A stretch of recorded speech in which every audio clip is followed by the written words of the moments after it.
Hello everyone, Korvoth here. I changed my mind a few times on this, but honestly, I ended up taking Lothrin's advice, and the result was much improved over the other examples. So this is the one I went with.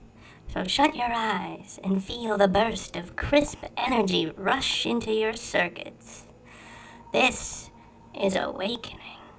Korvoth pushed himself away from his assailant, scrambling on his metal back upon a heap of trash. Nothing meant by it. Thought you were dead on arrival. Happens sometimes. The other bot apologized, taking a step back and keeping itself between Korvoth and its cart of scrap. What? Korvoth held up his three-fingered metal hand, staring at it in disbelief. First time? DOAs are common for early resets. Not always, but it happens a lot. Korvoth put his metal-flexing feet beneath him, catching his balance as his mind swam for an explanation to his current predicament. He tripped into a pile of metal debris. I can help you. Show you the ropes. Heavy metal treads could be heard scraping across, screaming metal in the distance. The scrapper's coming this way. We need to move. Come on. What's your name? Korvoth?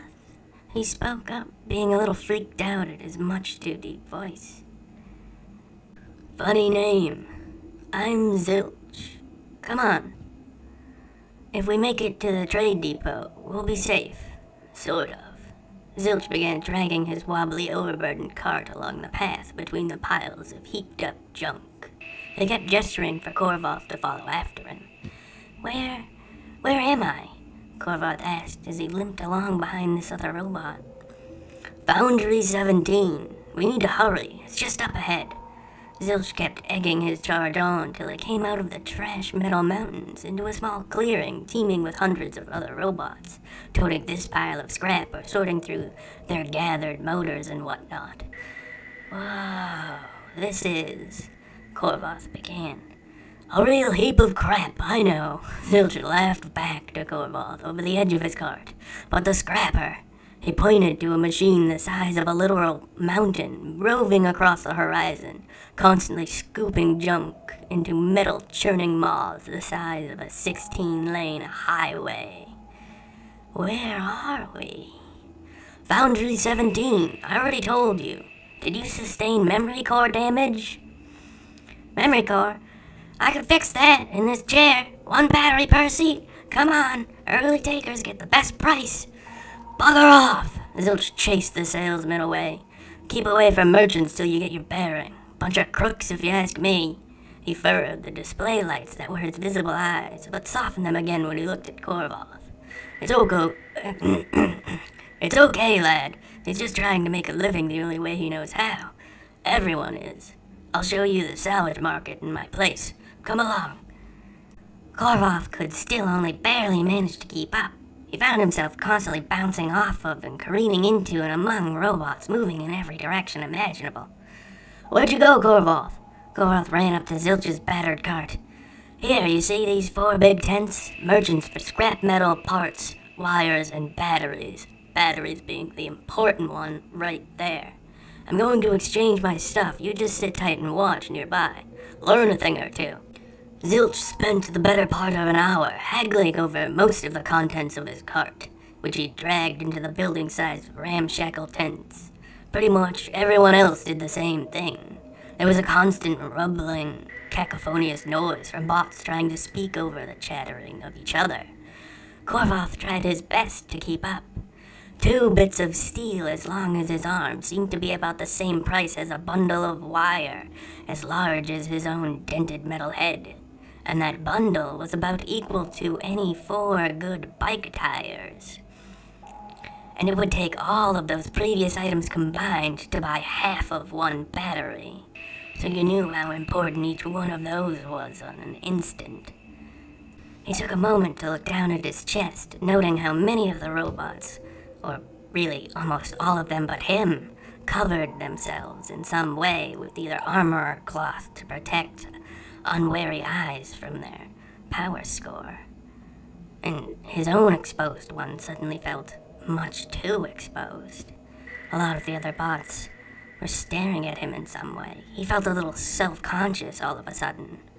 "Come on, lad, we're done here. I got a place nearby. I can give you one of my spares and some advice. Come along." Zilch waved to the merchant, who waved back to both of them in turn. "I've got some decent prices today. Found some decent loot. Came across more than one prize out in the scrap heaps." "Was I a prize?" Korvoth asked. "Before you woke up, sure." Zilch laughed in a joking manner. "Now you're even better. Now you're a friend." He kept laughing, lightly and warmly, as he led Korvoth to his little metal shack just outside of the trade depot. He led his charge down a warren of paths and low tunnels around the outer perimeter of the location. "Is it safe to live out here?" Korvoth asked as they halted at a heavily locked, rusted metal door. "Is it safe to be alive?" Zilch asked, laughing a little as he opened up the final lock and unhooked the chain binding his door shut. They pushed the cart into a small storage space and gestured for Korvoth to walk past him.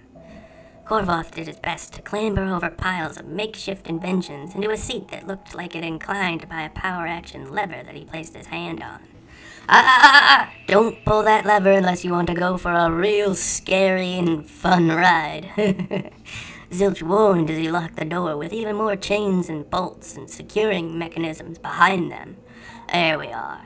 Can never be too wary in this business." Zilch crawled through the tiny abode, restoring and managing any of the machines Korvoth had inadvertently knocked over. "I kind of feel a little trapped, if you don't mind me saying," Korvoth commented from his corner of the room.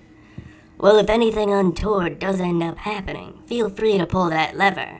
Take your life into your own hands, but don't do it on a whim. I haven't tested it per se. The theory is sound. I'm just not sure if I properly defused the timer on the rocket properly. Let me grab you a pair of batteries." "Rocket? What do you mean, rocket?" Korvoth asked as Zilch disappeared into another room. There wasn't a lot of light, and Zilch had carved the place out into the scrap piles surrounding a part of the trade depot. "Nothing to worry about. I'm sure it'll be fine." Zilch placated his guest, toting a metal crate full of various weapons and other items. "I noticed you either had your standard starting pistol lost when you arrived, or someone may have took it before I got there, so I brought a collection of my experiments for you to choose from." Zilch laid them out for Korvoth to select one that he liked. Korvoth hefted each of them in turn, gazing at the cylinders, or splitting them apart when applicable, feeling very unsure as to which he should choose. "Do you have any advice?" "Well, what sort of gun would you like?" A dependable one? Lothran seems to..." "Oh, a Lothran rifle. I got you. This here." "Oh, no." "Is something wrong?" Zilch asked, unaware of what Korvoth was getting at. Korvoth shook his head from where he sat. "Okay, this is a 4-shot, breech-loader pistol. Has a bit of a kick to it. He's a mean old brute, but he'll take care of you just fine. Works in any condition. Dust, mud, wet, sand, cold. Anything you can throw at it." Zilch shoved the pistol in a belt pouch full of a few different kinds of ammo at him. "It should fire everything in that pouch," he checked it.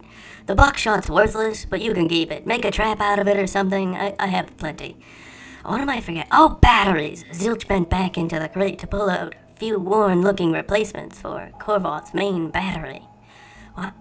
Why are you doing all this?" Korvoth asked. "Oh, well, someone did it for me a few times. Kept running into the guy. I never got to return the favor, but last time we spoke, he asked me to just pass it along. So I do." Slam! Both of them froze as something rammed into the main door of the metal shack. "That's no good," Zilch commented as they waited to see if it would happen again.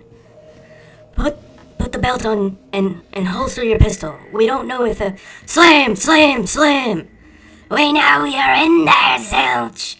You're gonna pay for what you did on that last raid. A very agitated voice rang out through the small shack the two of them shared. We have to cut this short. Zilch flicked a switch that began a timer that ran to a bomb. It was labeled bomb behind the main door as he hefted an assault rifle. If you want to have the nicer things in life, you gotta protect them. It's been nice hanging and talking to you, Korvoth. Such an odd name. But it would be rude to have you die here on your first visit.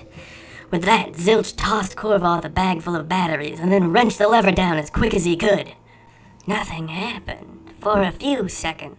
And then Korvoth found himself hanging in the air as the rocket screamed away beneath him, a trailing plume of thick smoke blocking out all but the flashes of gunshots far beneath him. Eventually the rocket sputtered out and separated as he hung there in the air. Panicking as he realized there was no whoosh, a parachute unfurled as he began to fall, and Korvoth caught up to his racing thoughts with more than a bit of wonder at what he had witnessed before him.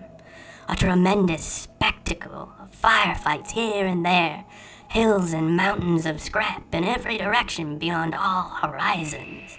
Occasional smokestacks towered out of the rubble and refuse. And what was that? It was a hot air balloon firing down on a knot of robots firing up at it. A robot in a gyrocopter waved to Korvoth as he flew by. Korvoth waved back, noting how full the skies were all of a sudden.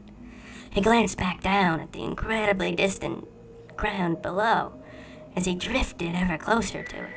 There was Foundry 17, and the trade depot just a little ways off to one side. Another foundry the way that he was drifting. I wonder which one that was. How far does this territory extend? Korvoth wondered to himself as strong wind began to take him away from what he'd only briefly known, pondering whether or not he'd ever get the chance to thank Zilch for all the help he'd done for him. And so it is. Our time together has come to its end. This was a glimpse into Foundry. This story being called Awakening. One of my trips there and back to here. If you're wondering, I lived longer, but that's a tale for another day. And now it is time for us to part ways. I've been your host, Korvoth, and a pleasant hello and a fond farewell to each and all. Please leave your comments, questions, and kindnesses down below. None of that terrible, rude, or mean stuff, though. You keep that to yourself. Remember to like, share, and subscribe to help us learn, spread, and grow.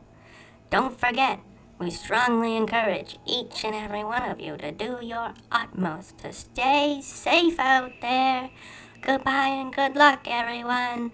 Bye-bye, bye-bye, bye-bye, bye-bye, everybody. Bye-bye, bye-bye, bye-bye. I hope you enjoyed it.